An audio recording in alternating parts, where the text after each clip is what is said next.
So guys, welcome to the latest part of my wind-up review. Now there's a new chapter in this saga, which is really surprising me. Not only have I managed to collect some of the Series 4 of the capsule toys available in Australia from the vending machines, but in a pop-up Uncle Pete's store I found these. I haven't seen them for a very long time, but they're actually the TOMY official packaged locomotives. Now as you can see here, the price is meant to be $7 and it's come down to $4. Now, maybe this is why I never bought them when they were available widely in all different shops, because I do remember seeing them when I was younger. And maybe it's because of the outrageous price. I mean, I'm sorry, ladies and gentlemen, but $7, these things are not worth $7. Like, this bit of plastic is not worth $7. I can go to where I work and buy a cake for $7, and I can tell you which one has had more thought and effort crafted into it. And it's the cake. These things are just come off an assembly line or assembled, really cheaply in Taiwan. And I don't think that $7 is really worth it, even if you can choose the locomotive. I think $4 being able to choose the locomotive is a much more reasonable price. And so as you can see on the back of this, we've got all the licensing info, age info, all this stuff in all the different languages.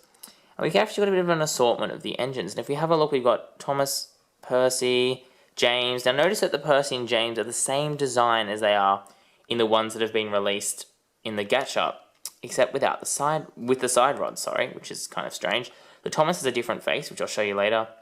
And you can see we've got that whole assortment of locomotives, which I hope one day are going to come to the gacha vending machines, because I bought all the engines that I could there that I didn't already have, and that wasn't many, as you'll find out. So now we have a look at the packaging. Let's go through some of the new items that I've received.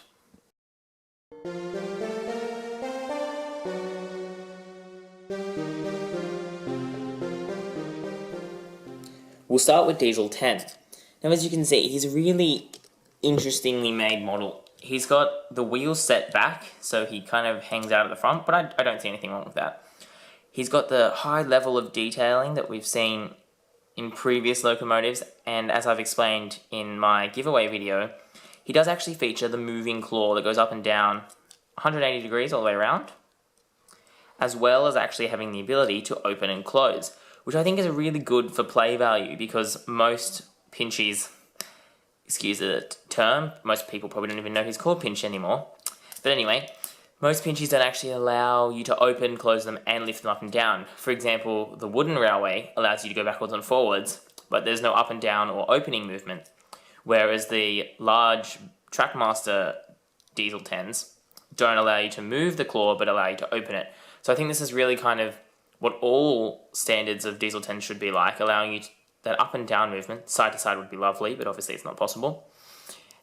And having the claws open, because it's really something that kids want to be able to do when they get their Diesel 10s. Now there's some blue tack in this, but that's something I'll explain later, so we'll come back to that one. The next thing to look at is the oil cars. Now there's something else mysterious there as well, but we won't just talk about that just yet. The next thing are these wagons here. Now as you can see, they're a really nice cream colour, and they've got the opening door function, if I can actually get it to open, which would be nice. Too hard, that one. Ah, there we go, that one opens. And you can see that they've got a really interesting colour about them. I'm not sure that that's the most practical colour to make animal cars, since they're going to be covered in poop and all that kind of thing from the animals. But I think it's a nice change from the drab, boring, typical grey cars we've seen. What is interesting is that it's actually exactly the same car, just with a repaint on it. So there is actually no redesign between these guys and these guys, except for in the bogies where we can see the coupling's been redone. We can see that we've got a thicker hook, which is always good, and the loop at the back doesn't rotate, whereas on this one we've got a thinner hook, but this on the back can rotate as well. Moving forward a bit, you can see that here's a Toby, which I purchased from one of the packs, not from the vending machines, and he's just got really, really good detailing. I'm really happy with Toby. He's got 2006 on him. And I think he's really, really, really nice. If you want to see more of these guys in actions, watch my Christmas special, which I feature these locomotives in them. So it's a really, really nice model, and I'm really impressed by the Toby, which I wasn't expecting, I must say. Now, You've already seen Thomas version 1, but you haven't seen Thomas version 2. So if we just uncouple Annie and Clara, we can see that this Thomas has 3 key differences from the other Thomas. Firstly, if we can get into the camera to focus on him, which would really be nice, but, you know, anytime you want, there we go. Firstly, as you can see, he's got the piston, which I think is really good, because not only does it reflect the Trackmaster range, but it just gives him that extra bit of, like, interest. It's eye candy, if you will, when they're chuffing along, because the pistons go around really, really quickly, and it's really fun to watch. Second of all, he's got a very clearly different face. I actually think this is a much better Thomas face, and I think that this one looks like it's had way too much Botox, and that his eyes are popping out, and he just doesn't look like Thomas. Whereas this one here captures that Thomas just a little bit better. Still not perfect, but better. And the third thing is the lamp. This Thomas has a lamp. Whereas for some reason, this Thomas doesn't have a lamp, which I find strange. Everything else is virtually the same apart from the licensing. This one's got 2010 printed on it rather than as a sticker. Well, a bigger sticker anyway. And this one's got 2006, which is strange since you think Thomas would have come out before Toby, but maybe he's an updated design, who knows. The next thing I've picked up since the last review is the Sad Percy. Now, as you can see, he's got the lamp as well, no side rods, but the lamp, which is actually built into his box, which is kind of strange, but, you know. Apart from that, it's a very nice Percy. Once again, the decals had to be applied to really bring Percy to life. And one thing to note right away is that there's actually, if I can show it on camera, see that little thing on his chin? Yeah, that's a chip. And that was actually already, it's like a cracked chip thing, I'm not really sure what it is. And that was already on Percy when I actually bought him, so that was a bit disappointing. Alrighty, you've seen most of this other stuff. Oh god, this camera's being a menace today. Except Edward, of course. So we can see Edward's got another piston system. He's built very much like James, having the squash little tender at the back and the large overhang. He's got really nice Edward face. I like the face a lot. And I think that, you know, he's quite a good representation of Edward, very much like James in that sense. The next thing is Hector. And I think he's a very nice model. He's a lot bigger, has a wider wheelbase and longer wheelbase than the others, but still a very nice model, and I think it really captures that Hector, because if we put him up next to Thomas, you can just see just how big he is, especially when we compare him to a normal truck. One of the last things is Stanley. Now, he's a really, really nice model. I really like the way they've done Stanley. There's one thing I have a problem with, but I'll talk about that in a minute. But apart from that, they've done a really good job with Stanley. The only thing I was really frustrated by was all the stickers. Especially this sticker here was a nightmare because you had to pop out the little bit and then bend it around his funnel. But you really need the stickers on him because it really brings him out to life. And he's quite a nice one, especially with the white buffers. I like that. I like that. Then we've got Skarloey, who is once again not available from the Gacha vending machines, but from the non-blind package toys. He's nice. I like him. There's a couple of little scuff marks on this side on the S in the word Skarloey, which were already there, which is a bit disappointing.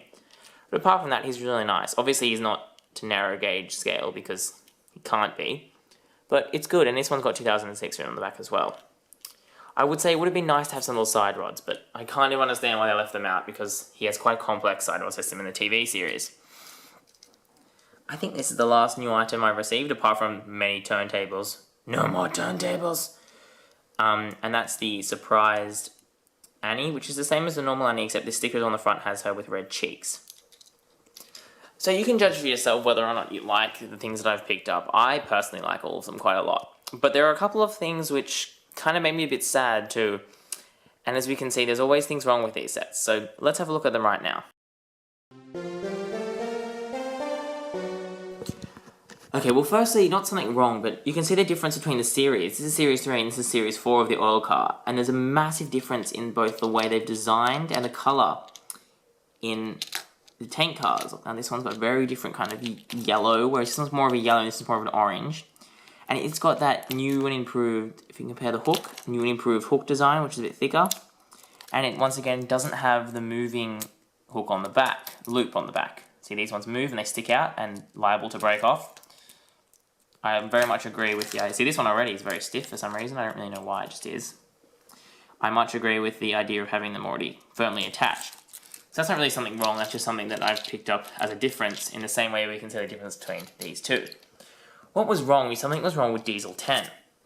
Now, if we have a look at Diesel 10, you can see that all the engines have these gears on their wheels, but look at Diesel 10s. They're very small, and I'm not really sure why, I think all of them are like that, but they're very small and narrow, whereas if we look at Toby's, for example, you can see they're much more defined and spiky if you want to say that. And so what happens is, because of the way Diesel 10 is designed with the body at the front, what actually happened when he was going was on things like the turntables, when there's a little bit of a hill, or on corners, Diesel 10 was just stopping because he couldn't get past them. Because he didn't have enough weight or grip on his back wheels, and that's what you can see here, because they don't have enough spikes, he wasn't gripping the rails, and so I've managed to fill him a little bit with blue tack at the back. Unfortunately, you can't take these screws out, so I just kind of shoved it up there with a screwdriver, and it's given him a little bit more weight, but he still gets stuck on the turntables and on the curves, which is really disappointing, because he's a really good model, and he's a great kind of model to, you know, have going, terrorizing steam engines, but then he hits a turntable and he just kind of stops.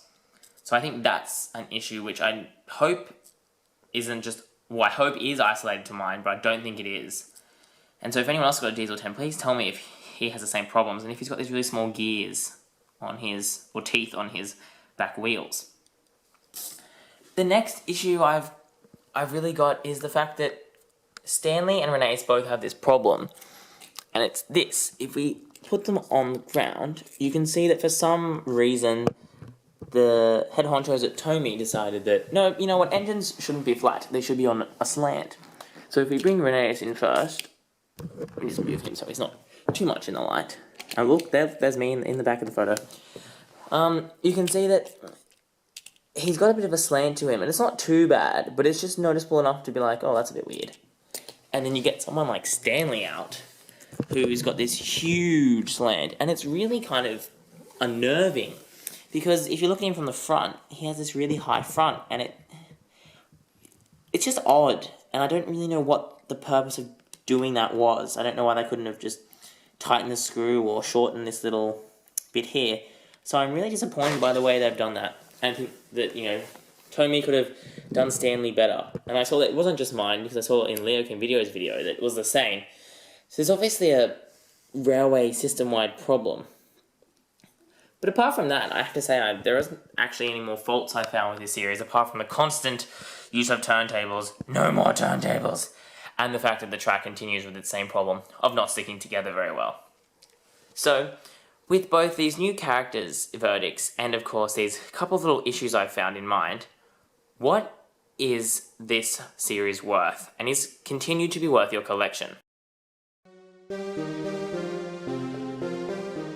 So in light of these recent developments with the Play-Rail series, with Series 4 of the gacha, with the appearance of these Japanese gachas in certain places, and also with the sporadic availability of the pre-packaged locomotives, which I ask you to look in all your Uncle Pete stores, because that's where I found this one. If you live in Australia, that is. Are these sets still worth it? Well, on the capsule side, I still think that they're definitely worth collecting. And I think despite the gaping flaws with Series 4, such as not having Diesel 10 despite it being Day of the Diesel themed, and the fact that the stickers are quite difficult to apply on some of the locomotives, such as Stanley, I still think it's worth collecting the packaged locomotives that come in the little gacha balls.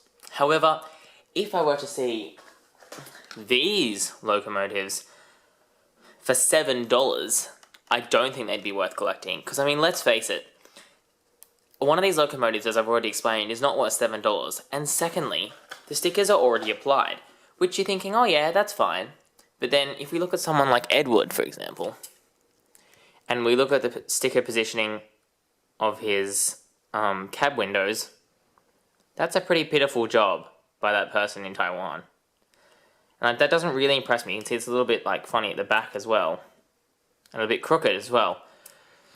So, for although, you know, yay, pre-applied decals, I'd rather put these decals on myself and make sure that I get them right. For someone who's a bit of a perfectionist like I am. So, my final word is this. If you're into Thomas and you see these gachas, go forth and collect like you've never collected before. Because as we've seen, it is possible to get Thomases. And in fact, I have 3 Thomases now. But if you see them pre-packaged and you live in Australia and they're $7, then maybe think about, instead of buying 2 of those, saving up and buying yourself a Trackmaster engine instead. So if you've got any questions about these sets or other sets, feel free to put them in the comments below and tell me if you've seen any of the problems that I've seen, such as with Diesel 10 and such as with the slants on locomotives. But because I'm going to New Zealand, this will be my last video for a while. But we'll see you soon next year. And as usual, that's all we've got time for. Thanks for watching from TrainzXtreme.